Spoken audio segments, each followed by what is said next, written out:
Halo teman-teman, saya dari kelas 7AP Johannes Bosco Yogyakarta. Saat ini saya akan mempresentasikan tentang kehidupan di masa Hindu dan Buddha. Di sini saya juga belajar, jadi mari kita belajar bersama-sama. Perlu kalian ketahui bahwa Hindu dan Buddha adalah agama tertua atau yang pertama masuk ke Nusantara kita ini. Bagaimana mereka dapat masuk ke Nusantara kita ini? Mereka dapat masuk ke Nusantara kita karena disebar oleh negara-negara asing. Contohnya adalah India dan Cina. Mereka membawa orang-orang yang beragama Hindu dan Buddha masuk ke Nusantara kita ini. Bagaimana mereka dapat berkembang di Nusantara kita ini? Ya, mereka melakukan perkawinan campuran atau bisa dikenal dengan amalgamasi. Dengan amalgamasi ini, mereka dapat berkembang di Nusantara kita ini, teman-teman, sehingga mereka dapat membangun sebuah kerajaan besar dan megah. Contohnya Sriwijaya, Borobudur, dan Prambanan. Proses penyebaran agama Hindu dan Buddha ini dapat kita bagi menjadi dua, yaitu pasif dan aktif. Pasif ini kita bagi menjadi tiga dan aktif dibagi menjadi dua. Kita lihat teori pasif terlebih dahulu. Pasif dibagi menjadi tiga, yaitu teori Brahmana, teori Vaishya, teori Kshatriya. Ya, yang pertama adalah teori Brahmana. Teori ini dikemukakan oleh Van Leur.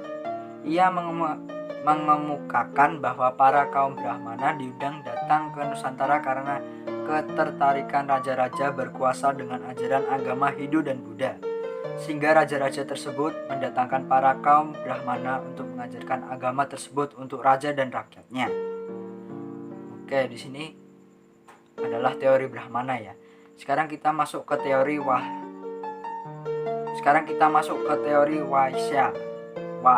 ya.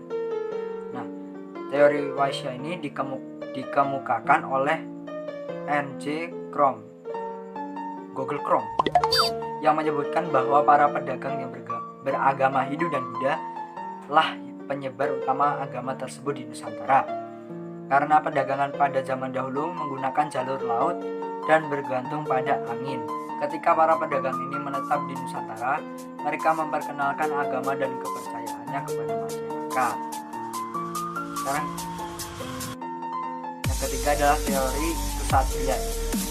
Kshatriya baju hitam. Oke, teori Kshatriya pada zaman masuknya Hindu dan Buddha ke Nusantara di daratan India dan Cina sedang berlangsung perang saudara. Raja-raja yang kalah peperangan melarikan diri ke Nusantara untuk berlindung. Lambat laun mereka mendirikan kerajaan kembali di Nusantara dengan pura-pura yang berhubungan dengan agama Hindu atau Buddha yang sebelumnya mereka anut. Nah, teori ini dikemukakan oleh C.D. Burke, Mokarit, dan D.C. Mons. Oke, sekarang kita masuk ke proses penyebaran yang kedua adalah yaitu aktif. Nah, aktif ini dibagi menjadi dua, yaitu teori arus balik dan teori Sudra. Oke, mari kita lihat yang pertama, yaitu teori arus balik ya, teman-teman. Teori ini berasumsi bahwa perkembangan ajaran Hindu dan Buddha yang pesat di India kabarnya terdengar sampai ke Nusantara dan kemudian menarik minat para kaum terpelajar di Nusantara untuk berguru ke dunia. Setelah mereka berguru dan pulang ke Nusantara, mereka mulai menyebarkan agama baru yang mereka pelajari di sana sebagai pemuka agama dan pendeta. Teori ini dikemukakan oleh F.D.K. Bose. Nah, teori yang kedua adalah teori Sudra. Teori Sudra merupakan para Buddha dari India dan Cina datang ke Nusantara karena dibawa oleh pemiliknya atau karena mencari kehidupan yang lebih baik. Pada saat mereka menetap di Nusantara, mereka berasimilasi dan berakulturasi dengan penduduk sekitar. Hal tersebut Hal tersebut membawa perubahan pada penduduk yang pada awalnya memeluk animisme dan dinamisme, berganti memeluk agama Hindu atau Buddha. Teori ini dikemukakan oleh Van Faber. Kebudayaan Hindu dan Buddha tidak hanya mempengaruhi cara beribadah masyarakat Nusantara pada zaman itu, tetapi juga memberikan beberapa peninggalan lain, misalnya kerajaan yang pernah berkuasa, tempat keagamaan, prasasti, cara hidup, dan masih banyak lagi, teman-teman ya. Berikut ini adalah nama-nama kerajaan Hindu dan Buddha. Untuk kerajaan Hindu ada kerajaan Singosari, kerajaan Majapahit, kerajaan Kediri, kerajaan Trumanagara, dan kerajaan Kutai. Dan kerajaan Buddha ada kerajaan Sriwijaya, kerajaan Kalingga, dan kerajaan Buddha Mataram. Selain kerajaan Hindu, Buddha juga meninggalkan berbagai macam bentuk prasasti. Ternyata Candi Borobudur, Candi Prambanan, Candi Muara itu adalah candi-candi yang merupakan prasasti peninggalan Hindu dan Buddha. Dengan masuknya agama Hindu dan Buddha ini pastinya ada pengaruh-pengaruhnya ya. Pengaruh-pengaruhnya ada apa, yaitu bidang pemerintahan, bidang sosial, bidang ekonomi, dan ya. Mari kita bahas tentang bidang pemerintahan. Bidang pemerintahannya adalah sejak masuknya agama Hindu dan Buddha di Indonesia, pengaruh India termasuk sistem pemerintahan juga menyebar. Akibatnya munculnya kerajaan-kerajaan mengikuti pola pemerintahan dari India. Sistem kerajaan ini menggantikan sistem kesukuan dan desa yang sebelumnya diterapkan. Sebelum masuknya pengaruh Hindu dan Buddha misalnya,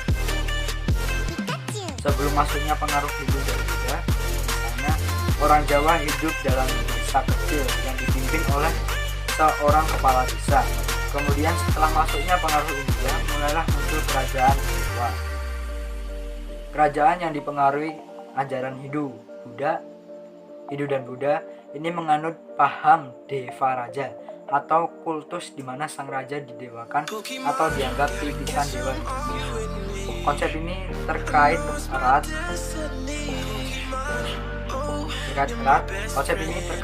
dengan konsep Cakravartin atau orang kuasa semesta dalam pemerintahan kerajaan. Sebagai perwujudan kekuasaan raja, setelah meninggal para raja ini akan diberabukan dan abunya disemayamkan di candi-candi. Dengan masuknya agama Hindu dan Buddha, para pemimpin di Indonesia mulai menggunakan gelar-gelar kebangsaan dan nama dari bahasa Sanskerta, misalnya Kutai. Raja pertama adalah Kudungga yang menggunakan nama asli Kutai. Namun keturunannya mulai menggunakan nama bahasa Sanskerta, yaitu Aswawarman dan Mulawarman. Oke teman-teman, kita masuk ke bidang sosial. Di bidang sosial, tradisi Hindu Buddha berpengaruh terhadap sistem kemasyarakatan dan pemerintahan. Dalam sistem pemerintahan asli Indonesia, masyarakat Indonesia tersusun dalam kelompok-kelompok desa yang dipimpin oleh kepala suku. Sistem itu kemudian terpengaruh oleh ajaran Hindu Buddha. Timbul kerajaan-kerajaan Hindu Buddha. Nah, jadi di bidang sosial ini tradisi Hindu dan budaya berpengaruh ya dalam bidang sosial, teman-teman. Oke, mari kita masuk ke bidang ekonomi. Yang ketiga ya, bidang ekonomi. Dalam bidang ekonomi tidak begitu besar pengaruh dan perubahannya karena masyarakat Indonesia telah mengenal aktivitas perekonomian melalui pelayaran dan perjalanan jauh sebelum masuknya pengaruh India. Jadi di sini dalam bidang ekonomi ini tidak begitu berpengaruh ya teman-teman, karena mereka telah mengenal aktivitas perekonomian melalui pelayaran dan perdagangan jauh. Sebelum masuknya Hindu dan Buddha, mereka sudah mengenal perekonomian, pelayaran dan perdagangan. Jadi dalam bidang ekonomi ini tidak berpengaruh sama sekali. Ya terpengaruh tapi tidak terpengaruh banget lah. Ini adalah pengaruh terakhir masuknya Hindu dan Buddha ke Indonesia.